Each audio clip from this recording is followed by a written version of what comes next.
Oi, eu sou Renato Almeida, do Instituto de Geociência da Universidade de São Paulo. Essa é mais uma videoaula do nosso sistema de videoaulas em Geologia Sedimentar, no módulo Sedimentologia, e você encontra um link da playlist de Sedimentologia aqui nesse canto direito superior.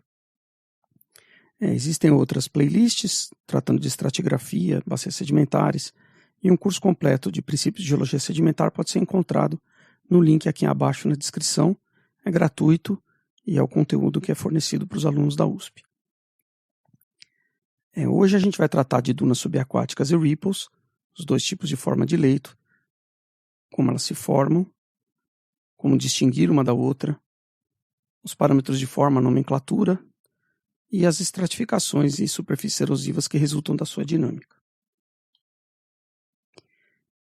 Tanto dunas quanto ripples são formas de leito, que são acumulações não permanentes de sedimento no substrato,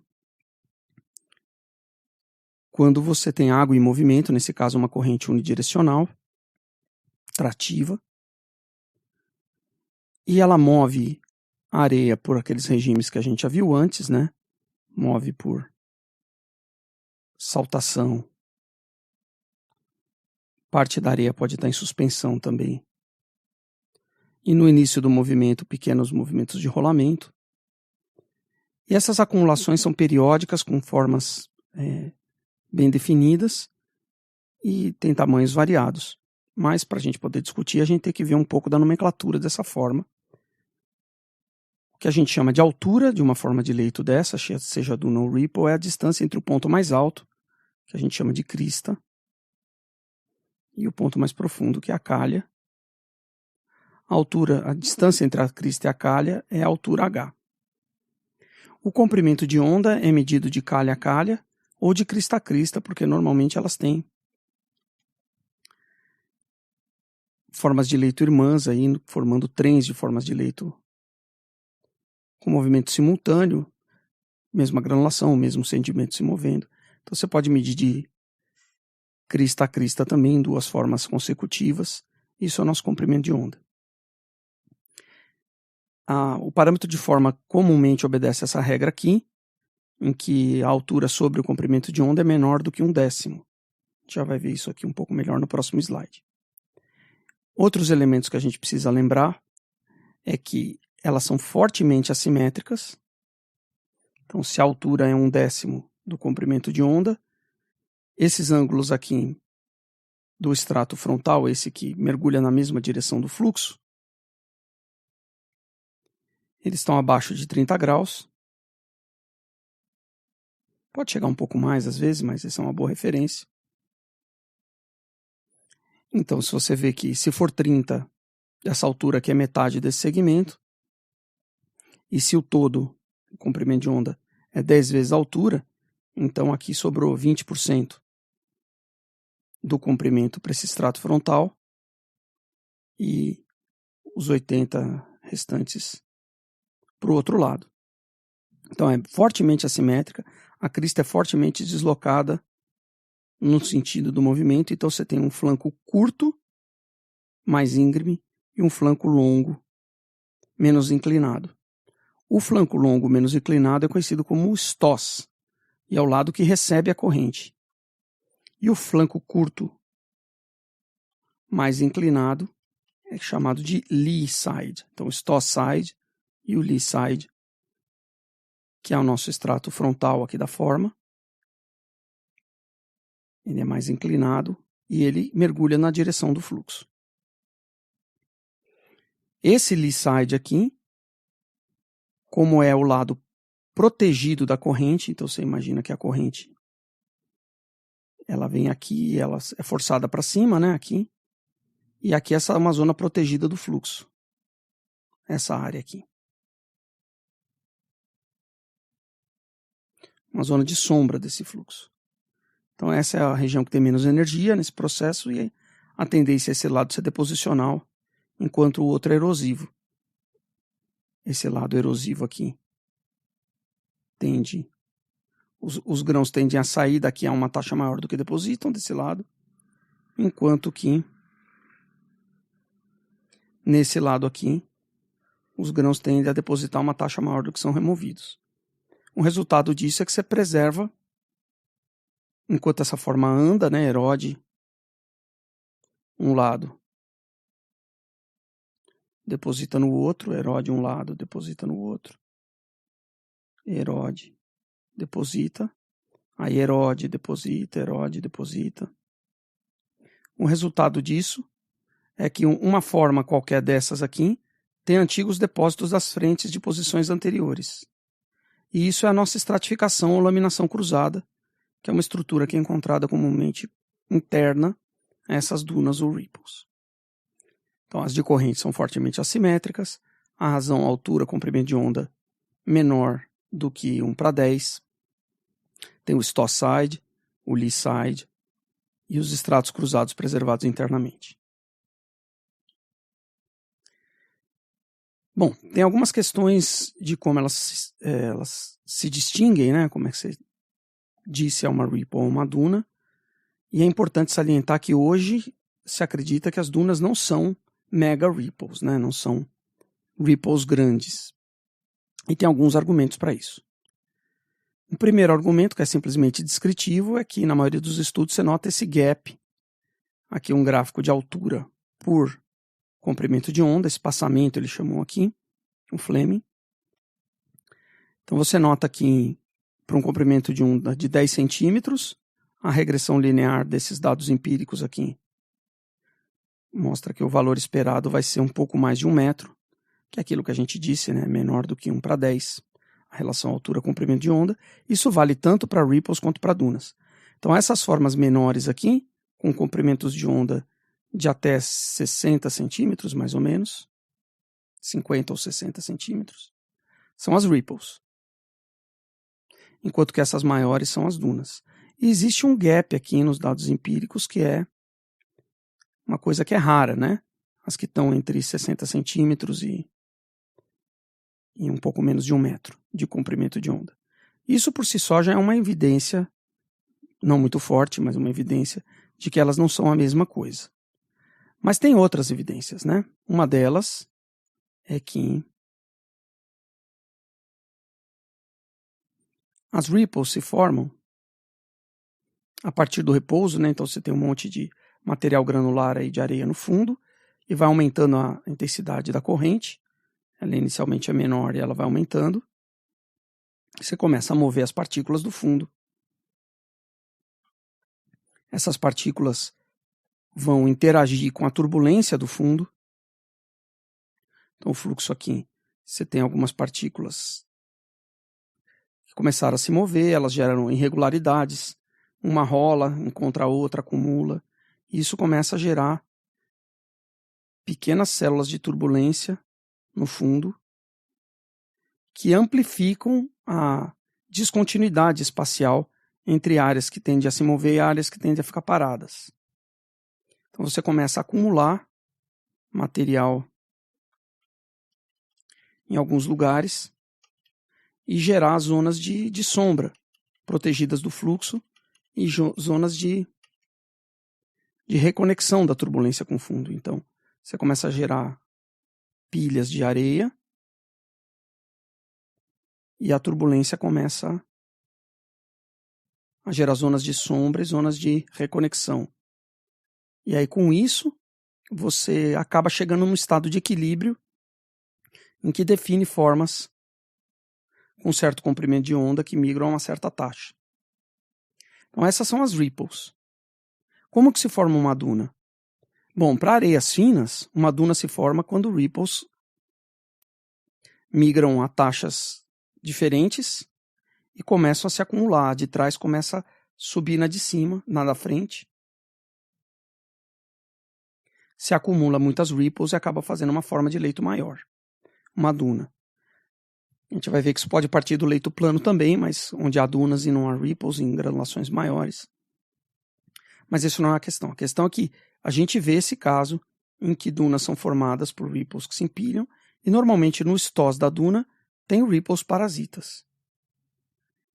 Então, esse é um argumento, encontrar ripples parasitas nas costas da duna e ver que uma duna se forma por acúmulo de ripples mostra que uma duna não é uma ripple gigante, é uma estrutura de uma hierarquia maior. E tem um terceiro argumento que é hidrodinâmico. Então, se por um lado as ripples se relacionam a uma turbulência aqui no fundo, e elas não têm qualquer relação com o movimento turbulento da parte mais superior do fluxo, elas não têm interação com isso. Uma duna, tipicamente, aqui está a superfície da água, ali o fundo, uma duna vai gerar vórtices, chamados de boils, de turbulência que partem da crista e são intermitentes, eles não acontecem o tempo todo. Eles partem da crista saturados, muito carregados em sedimento em suspensão, e eles aparecem na superfície do fluxo, como elementos de turbulência vertical aqui, que aparecem na superfície. Quer dizer, uma duna interage com a coluna inteira de água corrente acima dela. Isso é observado mesmo a profundidades muito grandes em rios com dezenas de metros de profundidade, como o Amazonas. Você vê esses boils e eles se relacionam com dunas lá embaixo. Então, hidrodinamicamente são distintos. A questão da hierarquia de haver ripples nas costas da duna também mostra uma distinção. E tem um gap no comprimento de onda, plotado contra a altura, que mostra que são dois processos distintos.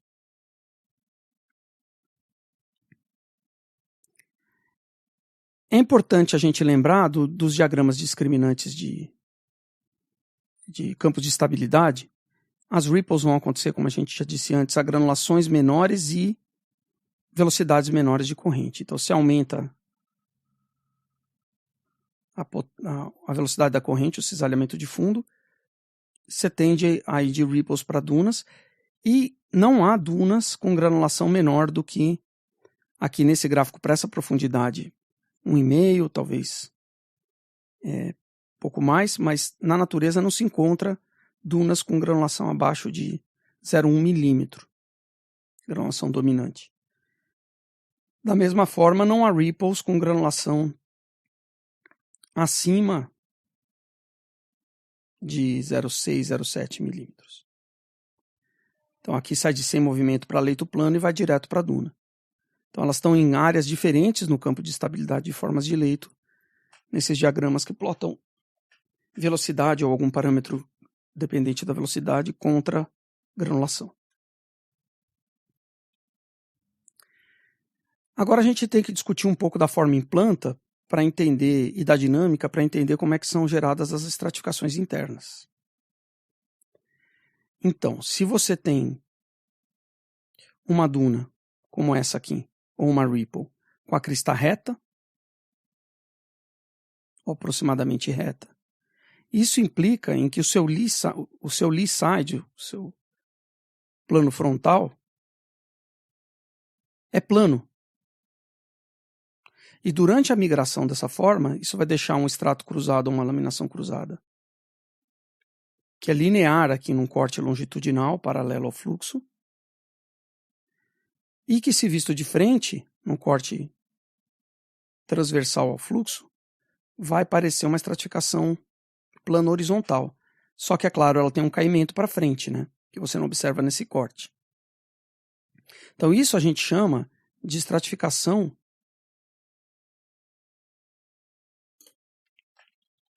ou laminação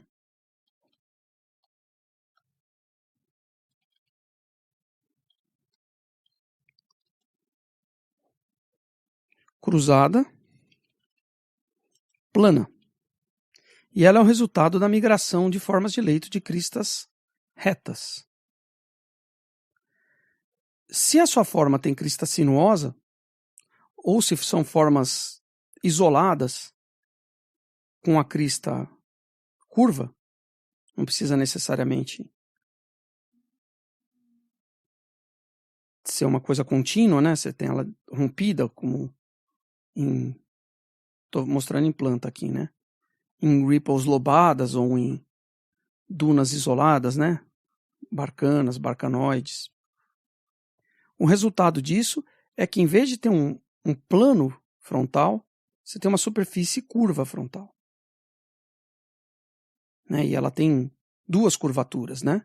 Ela é curva em planta e numa seção vertical ela tangencia a base. Então, essa forma de crista sinuosa vai gerar uma coisa mais complexa, como uma estratificação interna, num corte paralelo ao fluxo. São estratificações que tendem a ser tangenciais na base. Num corte frontal tem esse padrão que a gente chama de festonado.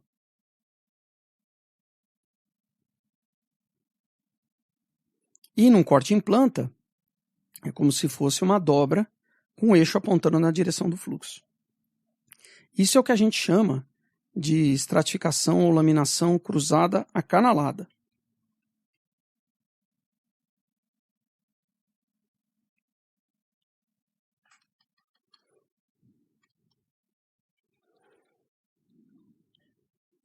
E ela mostra que isso se formou por migração de formas de leito, sejam ripples ou dunas, de cristas sinuosas. Isso são os estratos frontais que ficaram preservados como estrutura interna, né?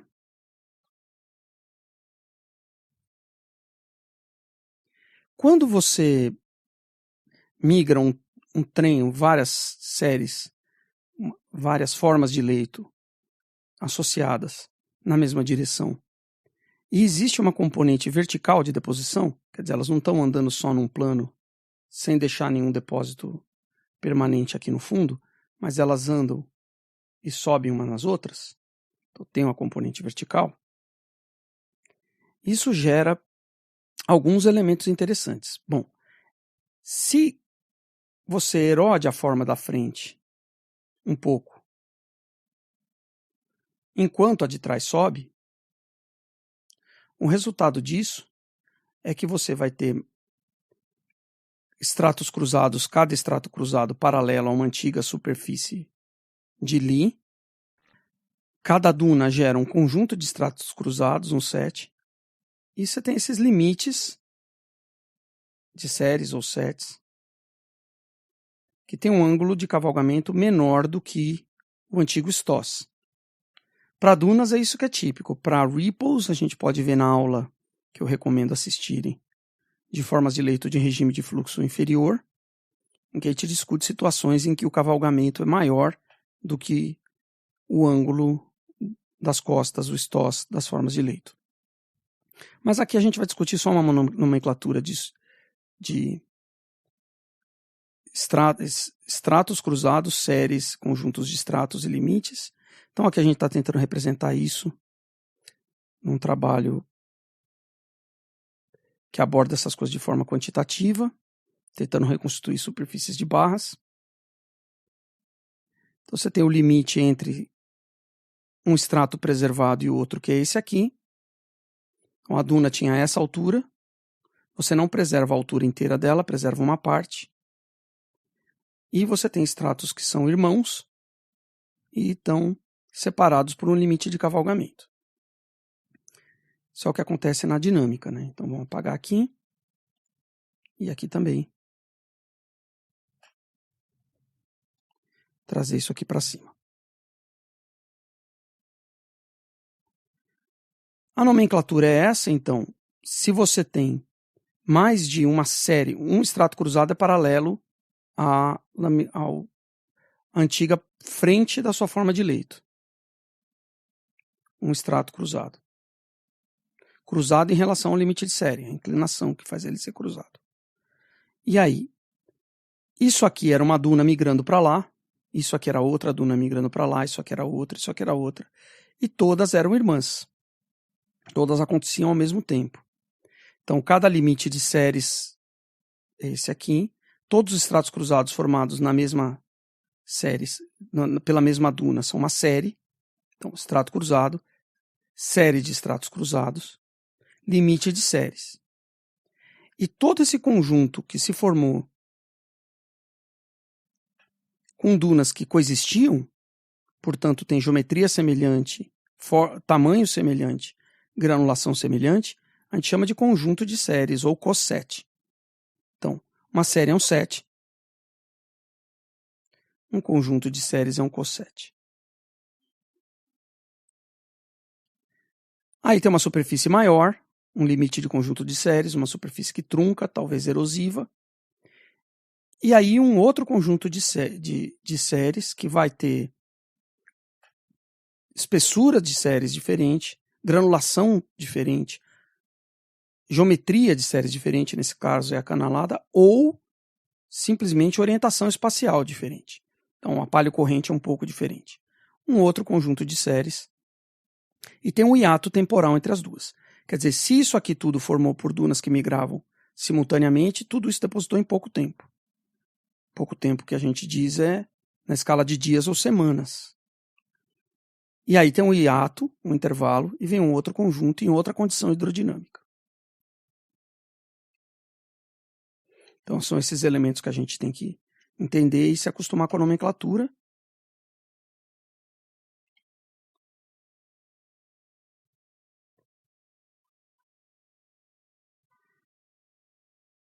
E outra questão que é importante se discutir é que existem algumas superfícies de truncamento, superfícies erosivas que são internas à série. Como essa aqui, por exemplo, que é uma superfície de ângulo mais baixo, que está em verde, que cortam os estratos cruzados anteriores e depois seguem estratos cruzados exatamente iguais. E não é um limite de série necessariamente. É o que a gente chama de superfície de reativação. Isso é uma mudança da hidrodinâmica durante a construção de uma duna. Ela para, é retrabalhada e depois segue. Não foi uma duna que subiu nas costas da outra.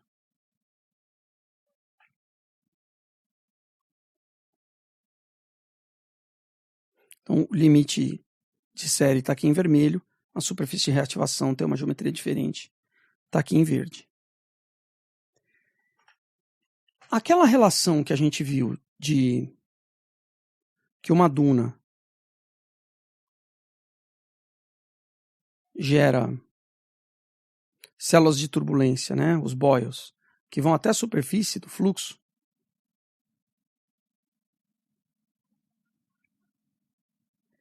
Ela levou muitos autores a tentarem estabelecer relações entre os parâmetros de forma de uma duna, tamanho, comprimento de onda, e a profundidade da lâmina d'água. Altura e profundidade da lâmina d'água. Isso foi feito algumas tentativas com bases de dados escassas.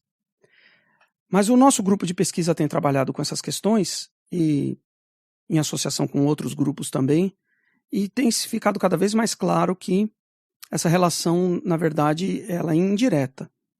Se você olha rios de grande profundidade, então a gente tem dunas aqui em rios da Amazônia, com alturas de até 14 metros e profundidades de até 70 metros de água corrente, o que você nota é que, tanto para formas simples ou para formas mais complexas, que são dunas que têm outras dunas nas costas, e até dunas descendo na frente, que a gente chama de dunas compostas, que são essas em azul aqui, e as em laranja são dunas simples, a relação é só dos máximos de altura para uma dada profundidade de lâmina d'água.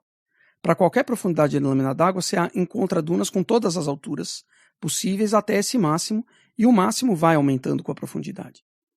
Então não tem uma relação direta hidrodinâmica, você não consegue estimar com alguma precisão o P, a profundidade da lâmina d'água, com base no H, por causa dessa dispersão gigante aqui, e a sua regressão vai cair aqui no meio, né? Se você tiver uma base de dados completa. Se você fizer uma regressão, ela cai no meio, mas com um desvio padrão bem grande. E notando que todas partem do zero, né? Todas têm todas as alturas possíveis. É só o limite superior aqui condiciona essa regressão. É importante saber disso, são trabalhos relativamente recentes. Esse aqui é de um doutorando aqui da GEL, que ainda nem defendeu. Estamos em 2020 durante essa gravação, durante a quarentena. Outra coisa importante é que quando você olha as geometrias das formas de leito em canais muito profundos, que começaram a ser investigados só recentemente, só que é uma imagem de um um sonar multifeixe que dá uma topografia do fundo. Então as cores são profundidade. Esse aqui é o canal do Rio Amazonas, numa região próxima a Manaus. Tem profundidades de até mais de 75 metros. E essas dunas aqui estão a mais de 50 metros de profundidade.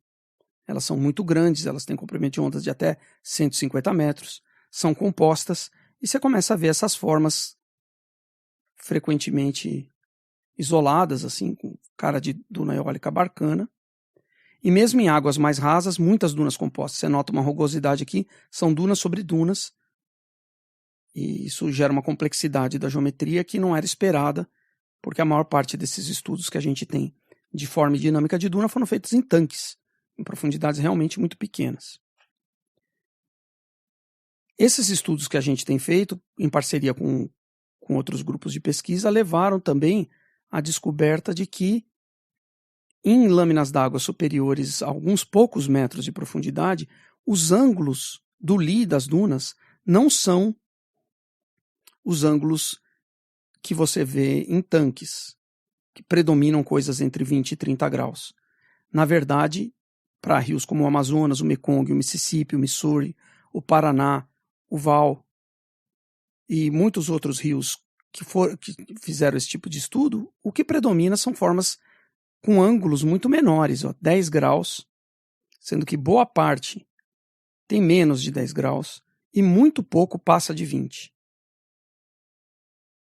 Então, as estruturas internas que seriam resultantes disso seriam predominantemente estratificações cruzadas de baixo ângulo. Porque se o extrato frontal da duna tem baixo ângulo, mesmo que ela tenha uma grande assimetria, vamos desenhar isso assim. E agora achatar.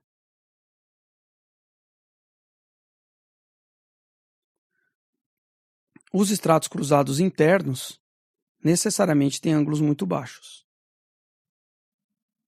Então são coisas que no registro não têm sido reconhecidas como dunas em rios com lâminas d'água maiores, rios grandes, mas o que a gente espera são cossetes separando